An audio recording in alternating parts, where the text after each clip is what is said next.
You're listening to The World at 8 with Lynn Mozart.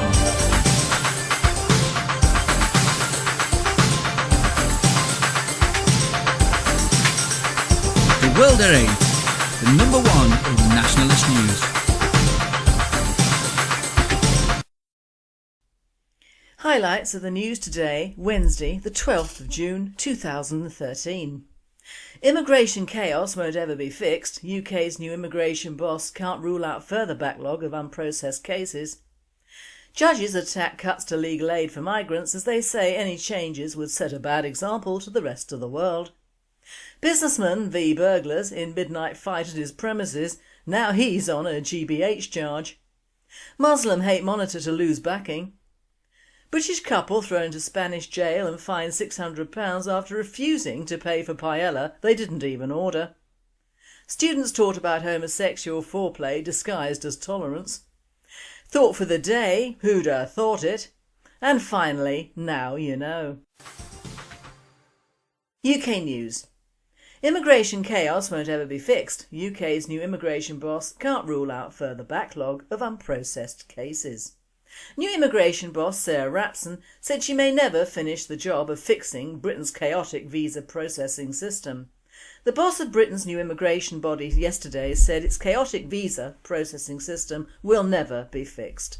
Rapson, who started as Director General of UK Visas and Immigration 54 days ago, believes she will never finish the job, and she told MPs she couldn't rule out finding more backlogs of unprocessed cases in the system she had inherited.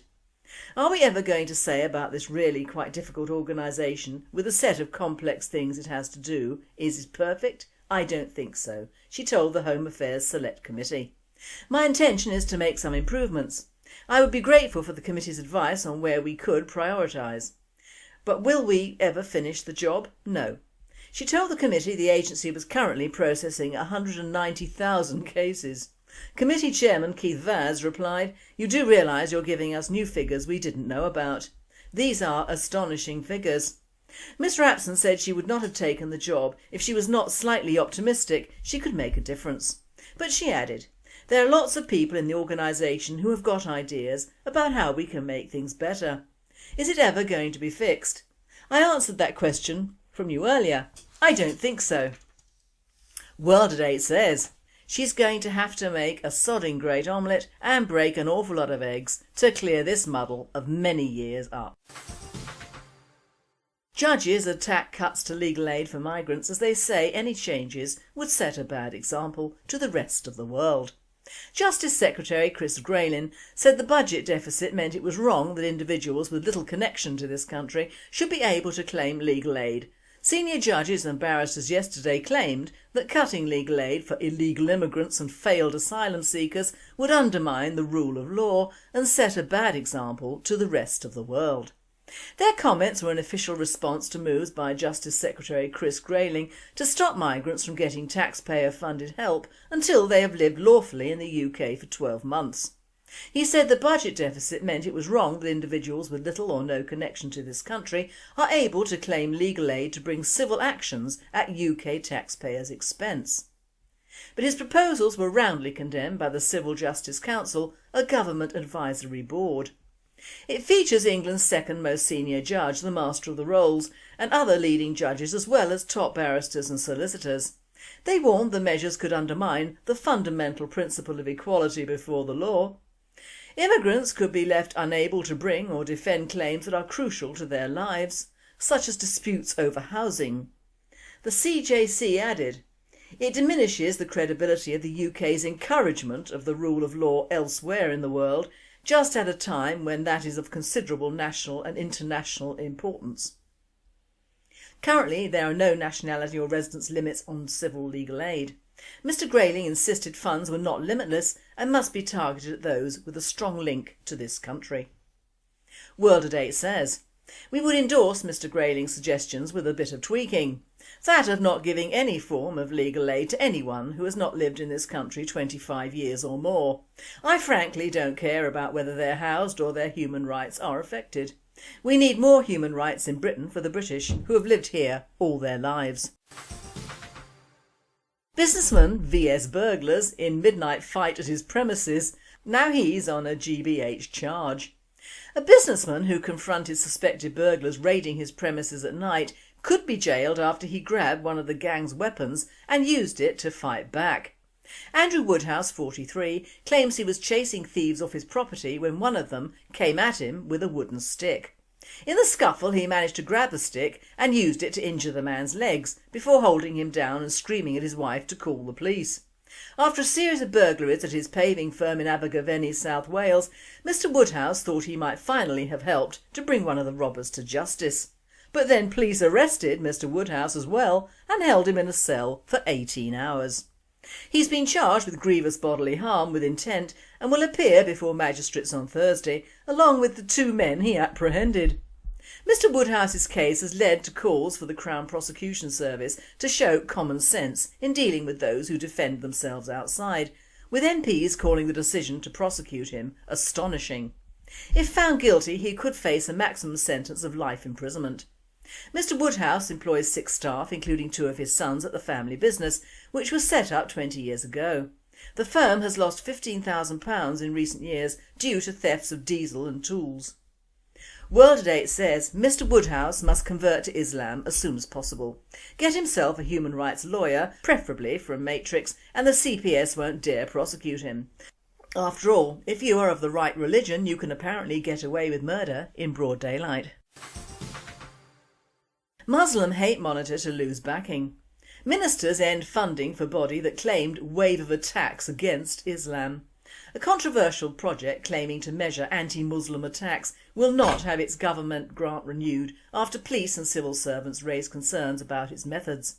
The project, called Tell Mama, claimed that there had been a sustained wave of attacks and intimidation against British Muslims after the killing of drummer Lee Rigby, with 193 Islamophobic incidents reported to it, rising to 212 by last weekend.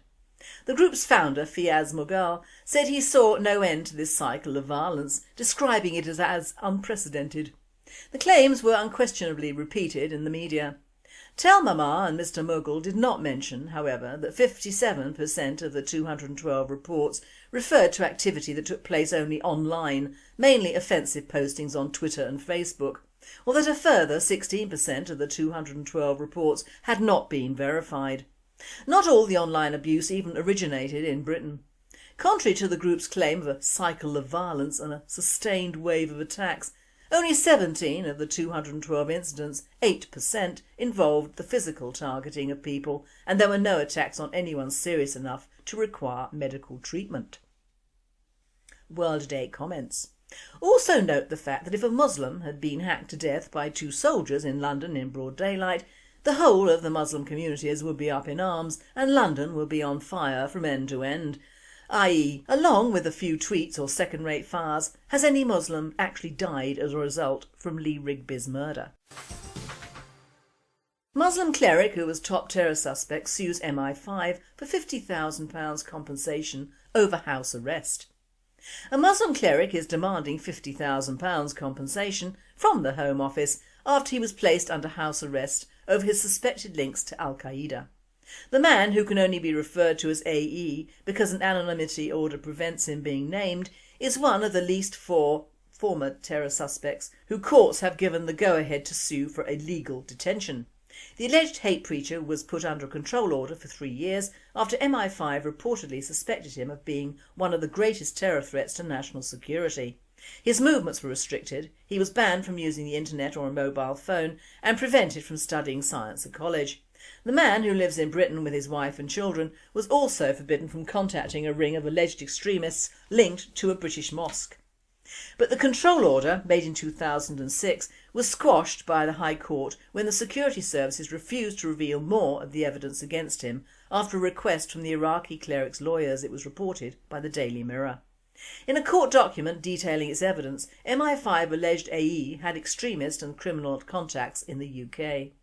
During a search of his home in August 2005, MI5 said that his computer revealed he had visited websites selling toy remote-controlled helicopters and cars. It alleged he had also looked into buying low-light pinhole cameras and had been involved in identity fraud on behalf of his extremist contacts. World at 8 says, Poor creature, he's only playing with his toys, innit? European news. British couple thrown in Spanish jail and fined £600 after refusing to pay for a paella they didn't even order. A British couple who say they were charged for an extra paella while on holiday ended up in a Spanish prison cell after complaining. Jeff Cox and his partner Bridget Keys visited a restaurant on their cycling vacation from Cordoba to Granada. They noticed a meal for an extra €15, £12.70 on their bill, and highlighted it with the waiter. But he argued with them and they refused to pay the extra cash. Mr Cox, speaking after returning to the UK following his and Miss Keys' arrest on May the 17th, told the Dorking Advertiser, "We pointed out the extra paella and the waiter went off like a firecracker. We put down €105 and said we would pay that, but he wanted €120. It got a bit ugly, and when he said he would call the police we said, right, fine, because we were certain they would side with us." But when the police arrived, the couple were arrested. They spent the night in the local police cells having their shoes confiscated and given nothing to eat or drink until the next morning. The next day they were given access to a lawyer and a translator, only to find out that Mr Cox had been charged with assault on a police officer, resisting arrest and defrauding a restaurant. It's a bloody outrage and we must make sure that our fine gets to the right place. If it gets lost in the system, we could find ourselves facing a European extradition warrant, so I'm still worried about it. World news. Students taught about homosexual foreplay disguised as tolerance. A school district in Maine is apologising after middle school students learnt about homosexual foreplay during what was supposed to be a Diversity Day presentation. "I don't want my child taught heterosexual foreplay, let alone homosexual foreplay," said an outraged parent, Christy Howard.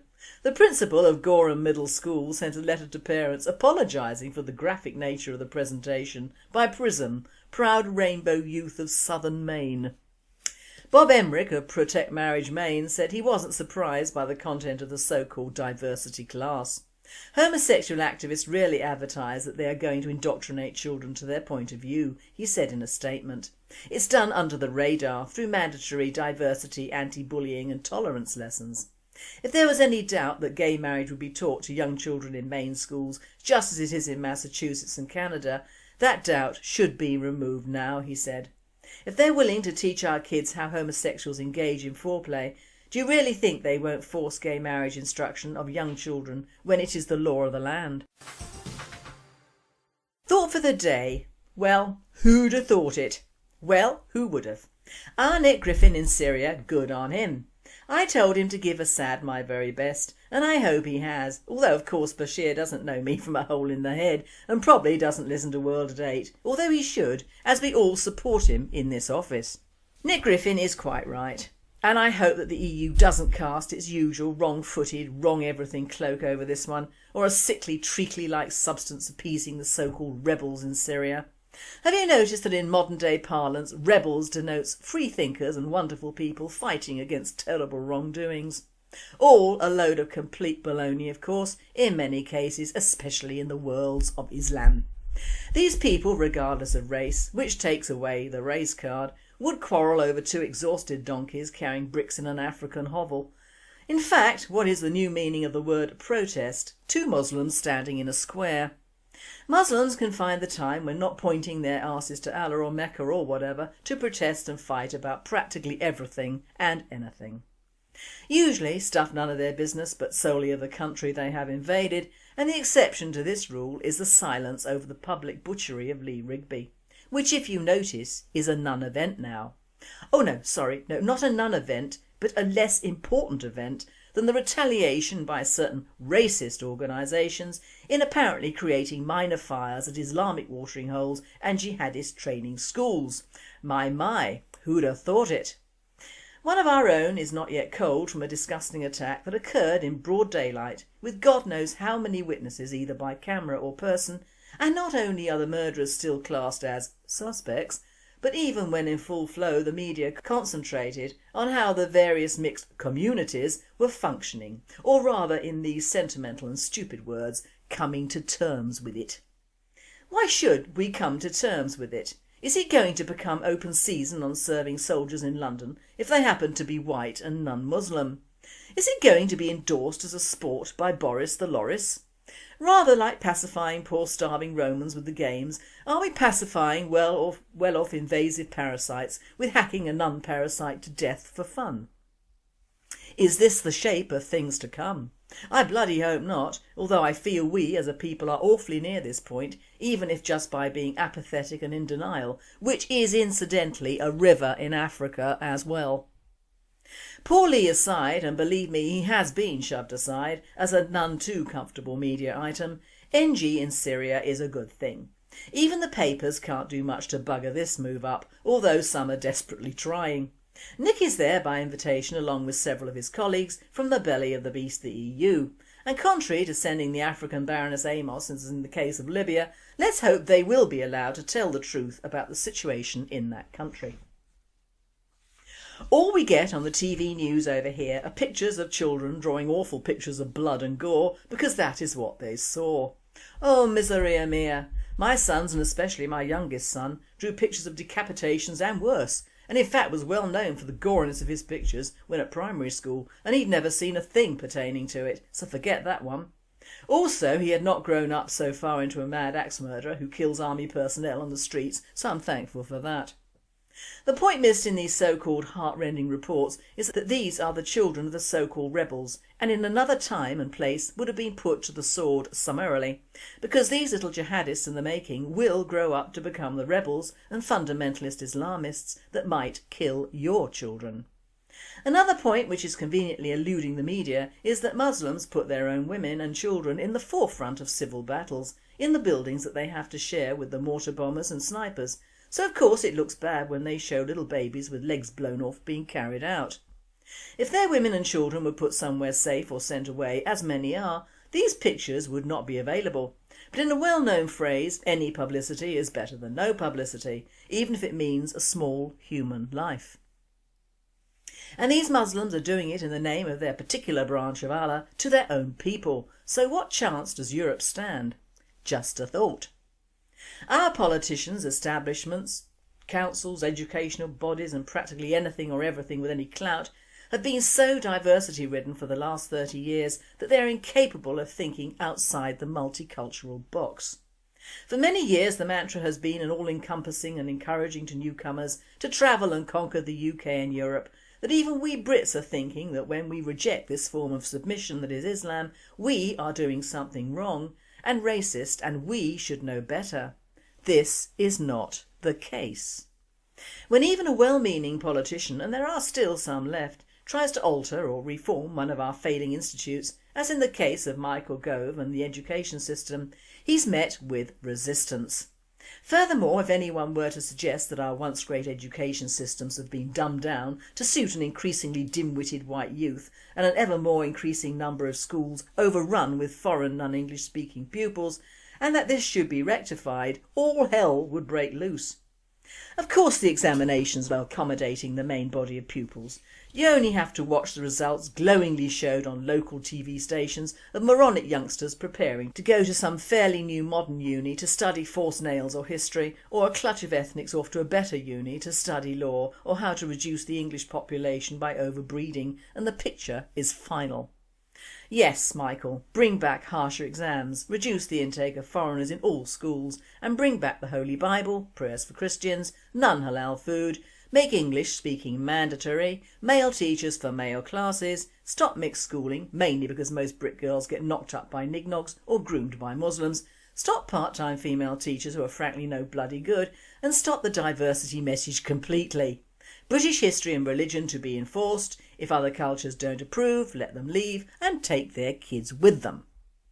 The only reason polytechnics have become unis is that they can get more state money, and they also get more money from foreign students who of course inevitably stay on here well into their dotage. So reduce many unis to what they were, art colleges and technical colleges. Keep the old and established universities, Oxford, Cambridge and a few others, although they are now hotbeds of radicalism. They used to be hotbeds for communism, but to each his own, I say. The trouble seems to be that whatever happens in our streets with Islam at the end of an enema, our people and our governments refuse to acknowledge where the blame lies.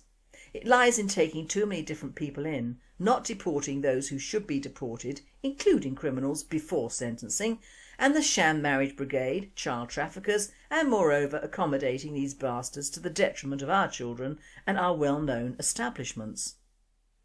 Looking at television now is not Spot the White Brigade, but a worse scenario, which to our public is apparently more acceptable. That of everyone mixed in with everyone else. The soaps, although beneath most people's viewing, remains to me a constant source of the way people at the top propagandise. We have the two main ones, Corrie and EastEnders, with an ever-burgeoning ethnic theme, the worst being EastEnders, which if it ran true to actual ethnic stats, would almost entirely comprise of blacks or Asians of one variety or another. At the moment the Muslim family has broken up and Mahmoud Sr. is carrying on an affair with a middle-aged white woman and appears quite happy and none protesting for a Muslim. The centre is now a very dysfunctional white family and an even more dysfunctional section of blacks, which seem to increase by the day. Corrie has had its share of Asians, with the last one being non-Muslim of course, whose live-in ex-wife apparently got drunk and set fire to a pub in which she dies, with the bad white guy doing the honours in reality. There have been several girls passing for white in Corrie, but so far they're keeping it to the northern side, not the Bradford side. Of course Emmerdale I gave up watching because all the girls had fallen into the Black Sea coming over here and it promoted Asian takeover of local industry and seems now almost entirely Indian and could be taking place in Calcutta, not the Yorkshire Dales. So this is what our children, teenagers and families are watching nowadays, a truly multicultural mess. All the adverts show mixed race couples and one of my favourites, Dinner Date, shows homosexual dating, but this so far has been relegated to homosexual males, and of course multicolour is the norm. If I'd ever been asked to go into one of these shows I would have said that I didn't want a colour partner of any race other than white. Why? Not because I'm a racist, but because I know that at some point, even if we got on like a house on fire, I would, when losing my temper at some inevitable stage, mutter a racist comment. That's just the way people are, if they're honest with themselves, which we in Europe clearly are not. As I've said before, even my own kind get on my tits, so God help another kind. This statement applies to me personally, not the British National Party in any way. Things have got so bad with advertising companies they're using meerkats and all forms of other cartoon animals to avoid using mixed couples, families and situations. You can just hear the Trevor Phillips Brigade bleating on about the ads used many years ago when you never saw an Asian or black face, just the faces of the people which inhabited our country then, which were mainly white. But now you'll see even the remakes of classical plays and films the inevitably black or mixed race face where none existed in the actual bloody book. Laughingly, and it does produce a laugh in this household, we have bets on when and where those faces will come in and just how silly and unsuitable they often are. Even taking into account the fact that many of these plays and films have been made popular in the past by the fact they have remained true to their original writings, they still have accommodated the new theology of black is good and white is bad mantras so often thrown out to the public. They must work because we have an increasing number of apathetic people who think it's better to be overrun in the future than to be a racist bastard. Because to think along those lines is of course extreme race hatred and will not be tolerated in a modern enriched society or something along those lines. My question would be to the great British masses, if it is racist to question massive immigration and the resulting mess, what word denotes ignorance and apathy to one's own people, environment and future? Does this have a word, thought form or mantra? Is this covered in our education systems or our governmental policies? Is this word on the lips of everyone in the thinking communities or none-thinking sheeples? Does it come up in questions in Parliament?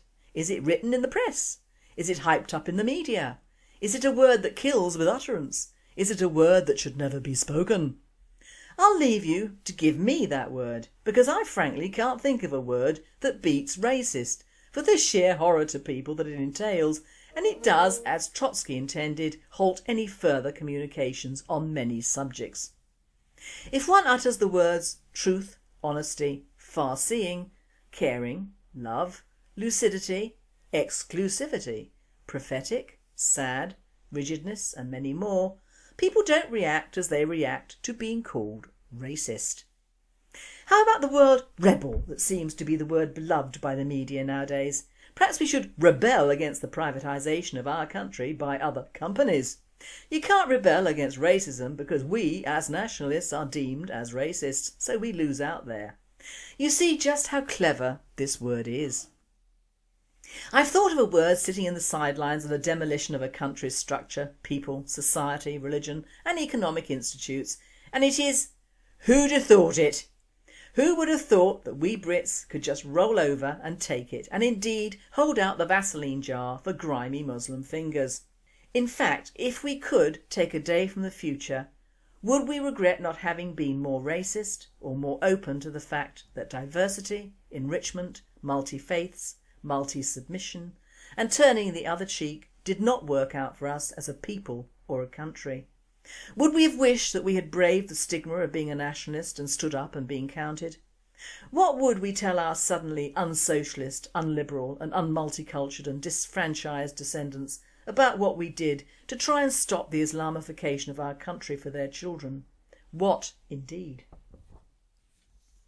Who'd have thought it will be heard ringing from the non-existent belfries of non-existent churches in a non-existent land? Who would have thought it? Indeed. And finally, now you know the answer to a certain question. Men finally grow up at the age of 43, a full 11 years after women mature, according to a new survey. A study into the differences in maturity between genders revealed both men and women agree men remain immature well into their late 30s and early 40s, the Telegraph has reported. Apparently the average age at which women mature emerged at 32. Alarmingly, 8 out of 10 women believe that men never stop being childish, with breaking wind, burping, eating fast food in the early hours and playing video games their biggest bugbears. Staying silent during arguments, not being able to cook simple meals and retelling the same old jokes and stories when with the lads were also hailed as signs of immaturity.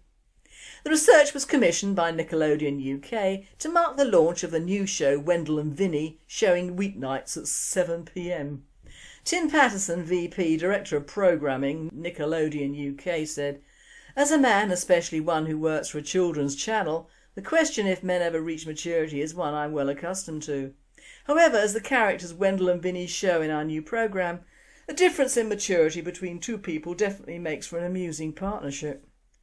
This presenter says, "Oh boy, who did that research? Everyone knows that men never grow up, they just grow old. Women are born old really. Although I feel 16 in my brain, my body simply doesn't recognise that fact and carries on getting older. Very unfair really. As for Wendell etc, just copped a look and it's truly awful stuff to show our younger idiots all canned laughter and US accents. When are people going to realise that people do not talk or relate to one another the way families or partners do in TV or on the films? We Brits are a silent breed really, whereas we used to be stiff British upper lip, we're now just plain dumbed down. Just a short note, there'll be no Euro report this Friday from Nick Griffin MEP, as he is of course out of Europe in Syria. You've been listening to The World at 8. I am Lynn Mozar and I wish you all a very good night.